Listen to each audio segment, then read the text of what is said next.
Bonjour à tous, c'est Pafoum. Alors je vais vous présenter deux attaques aujourd'hui, un Moballs et un Gog. On va commencer par le Moballs.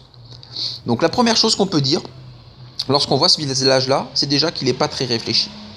Pourquoi? Parce que déjà toutes les devs sont pack.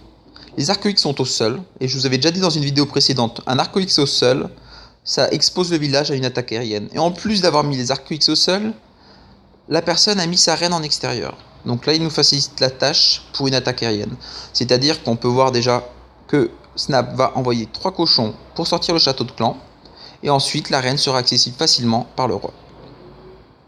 Donc là, il sort les 3 cochons. Et en plus, dans le château de clan, c'est quoi? Ce sont des archers et des sorciers. Donc du coup, la tâche est vraiment facile. Car à l'heure actuelle, archer-sorcier dans un château de clan, c'est vraiment pas optimisé.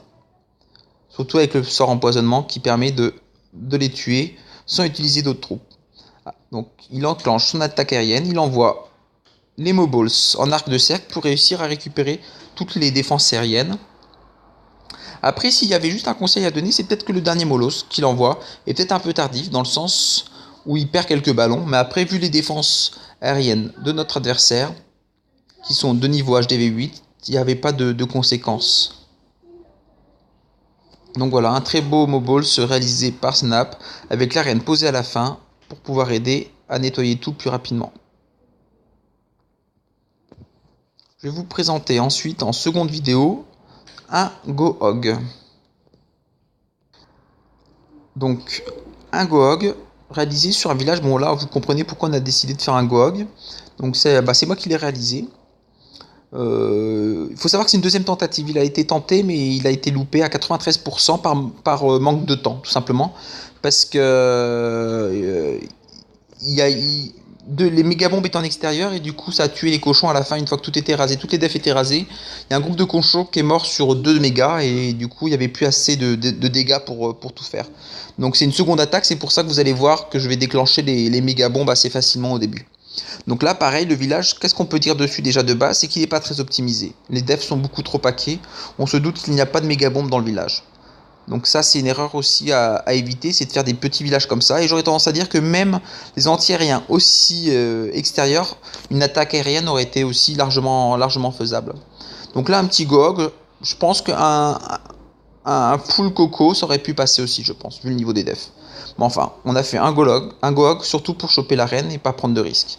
Et là sur cette attaque, je vais d'ailleurs aider le château de clan à se déclencher plus rapidement en lançant un cochon sur le côté. Et justement, en lançant les cochons sur les côtés, vu que je savais où étaient les mégabons, je vais lancer les cochons pour déclencher le château de clan et en même temps faire péter les mégabombes. Donc on peut voir. Donc le Gog, évidemment, je vais attaquer. Je rappelle, le golem c'est en général pour choper le château de clan et pour choper au moins un des héros. Ah oui, pour choper le château de clan, j'avais oublié. C'était parce qu'il y avait certains villages avaient des drags, mais en l'occurrence ce village-là n'avait pas de drague, donc voilà, pareil. Un château de clan sans drague à l'heure actuelle, c'est dommage. Je trouve ça dommage, je trouve ça pas optimisé. Donc après, j'envoie mes 3 golems tout simplement devant l'arène avec les socios derrière. J'ai fait un beau file sapeur, bon, pas de souci.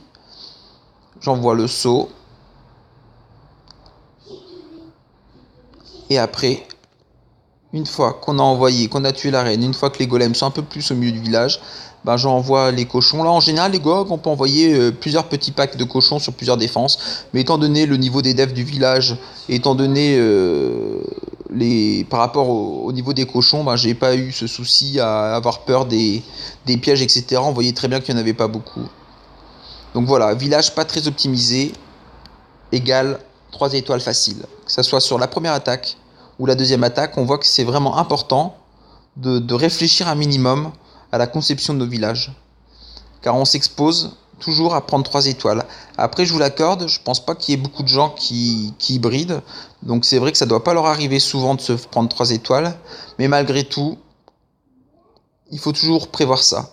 À l'heure actuelle, de toute façon, à mon avis, les meilleurs villages sont les anti-3. Maintenant, 2 étoiles, avec les sorts de 6 notamment, c'est facile. Que le village soit maxé ou non, tout HDV9 à l'heure actuelle devrait faire 2 étoiles à chaque fois. Lorsqu'on fait qu'une étoile, et ça m'arrive encore de faire une étoile de temps en temps, c'est qu'on a mal joué, il n'y a pas d'autre explication que ça. À l'heure actuelle, 2 villages sur un HDV9, c'est facile, c'est cadeau. Le but, c'est d'aller chercher la troisième. Et donc du coup, lorsqu'on défend, le but, c'est de faire le village le plus optimisé pour justement ne pas se prendre cette troisième étoile. Donc les villages paquets, les arcs X au sol, les châteaux de clan avec archers sorcières, à mon sens, sont à bannir. Je vous remercie et je vous dis à très bientôt.